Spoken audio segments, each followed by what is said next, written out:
Well, here's the deal. This camera is a perfect step to the next generation. This camera falls into the category of the old Canon D60. If you remember, there was the first group of Canon digital single reflex cameras that came out were painful. I mean, the D30 and the D60, they were what they were. They were $1,000 or more. It was insane for what you got. It was clear, though, that they figured out what the customer wanted with the 10D, and then the 20D was fast. It was like light years ahead of the 10D, and then it all kind of settled down, and all we saw really was an improvement in the monitor. The screen got larger. That huge leap is happening right now. Yeah, big leap because we got video. That's not what I'm talking about. The video aspect is just like the 60D. It's there, woohoo, whoop-de-dee, but it's missing huge things. The autofocus doesn't work. It's useless because this camera has to do with depth of focus that's so precise. I mean, you're dealing with this tiny little window of focus when you're really using a nice fast lens on this camera, and that's what this camera can do. Having it be autofocus would be a beautiful thing, though, because I could just imagine locking in on the eye and being able to follow focus as my eye is moving around. Because honestly, when you're using a 1.4 50mm lens on this sucker, forget about it. I mean, it's almost unmanageable unless the person is, his head, if you're doing an interview, a talking head, his head has to be resting on the back of a chair for it to work. Otherwise, his movement is, it's so distracting, it's disturbing. But you know what? For other things, that 1.4 is rocking. It creates a look that's totally unique to this new format, and that's what this is all about, right? So the question is do you spend an extra $1,600 to get a 5D? Answer, no. Spend that money on a nice fast lens.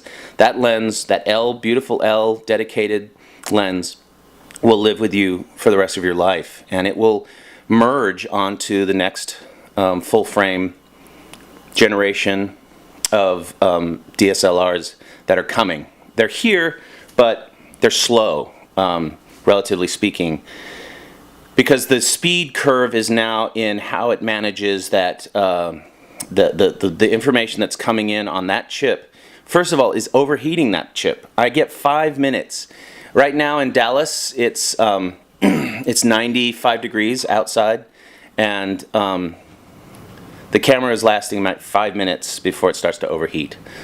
So I'm getting a little warning light. It'll run for the full 12 minutes, but you know, what are we doing to the little chip? So that's an issue which will go away, and with speed and technology comes cooler pieces. You know, everything cools down and everything starts to run smoother.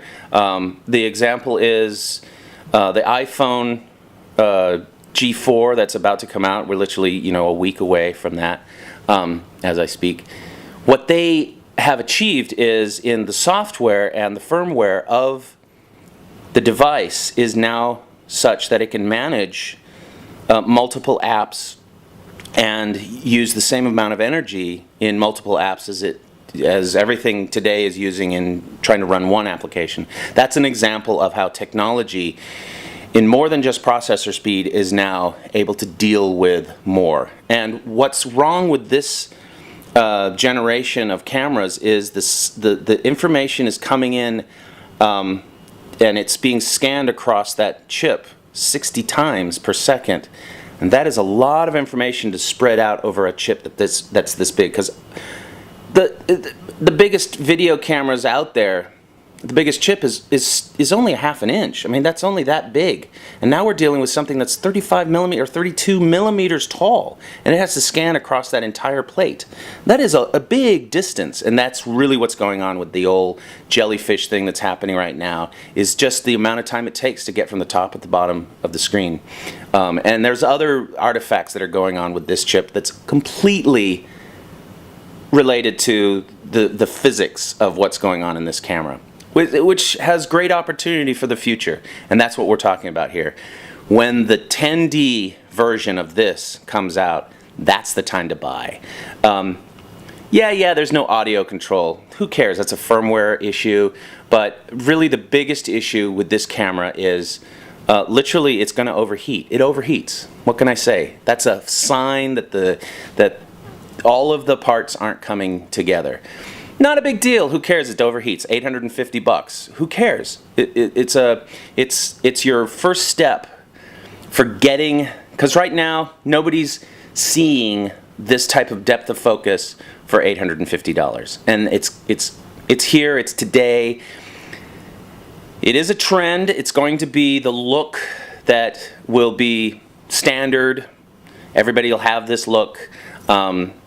Because everybody will be starting to use faster lens in video, and that's the bottom line. It's a dated look, in fact. What you'll look back, because people are pushing it so much by using such fast lenses that it's almost distracting, like I mentioned, when that focal point is constantly moving around, it's distracting. You got to keep that in mind. 3D, another trend that's happening right now. Everybody is pushing the 3D look beyond the front plate of the screen if they don't know what they're doing. If they don't see the big picture, that it's really distracting when the image comes forward, and everybody's doing that right now.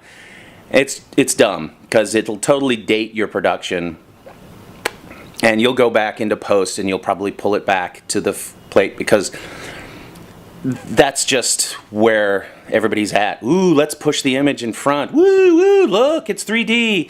Also, people don't get it in 3D. Ironically, it's all about an infinite focal point, because the consumer now needs to see, or needs to make the decision as to what they're going to focus on, because it's 3D.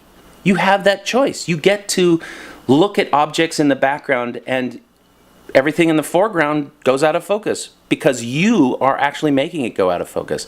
So the raw footage now for 3D, it all needs to be an infinite depth of focus, which is ironic because this trend of cameras, do you know how cheap it is to make a 3D camera with a couple of T2i's?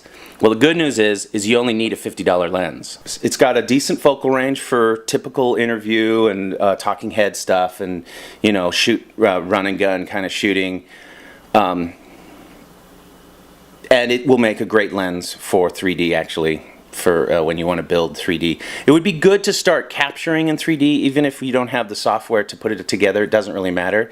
As long as if you've got some amazing indie production that you have dreams of someday being a cult, being able to have a three-dimensional raw image, even if you just used one. In Final Cut Pro, remember the original footage is not corrupted, so you can go back and recapture the second, we'll call it the left optic, the left view. You can go back and re-edit that and use it in a 3D when Final Cut Pro comes out with a 3D version. So I believe that if you're looking at producing something for the future, that you could do a second release in 10 years in a 3D form of your cult indie little production. Today, shooting in 3D with a slow lens for an infinite amount of depth of focus is a pretty good investment. I digress. Why are you buying this camera? Because it's a good stepping stone, fits in your pocket, it's light, and it creates a beautiful HD image. The audio, yeah, it sucks. Get over it. There are ways of getting around it that's a little bumpy. Blah, blah, blah. Good luck, you guys.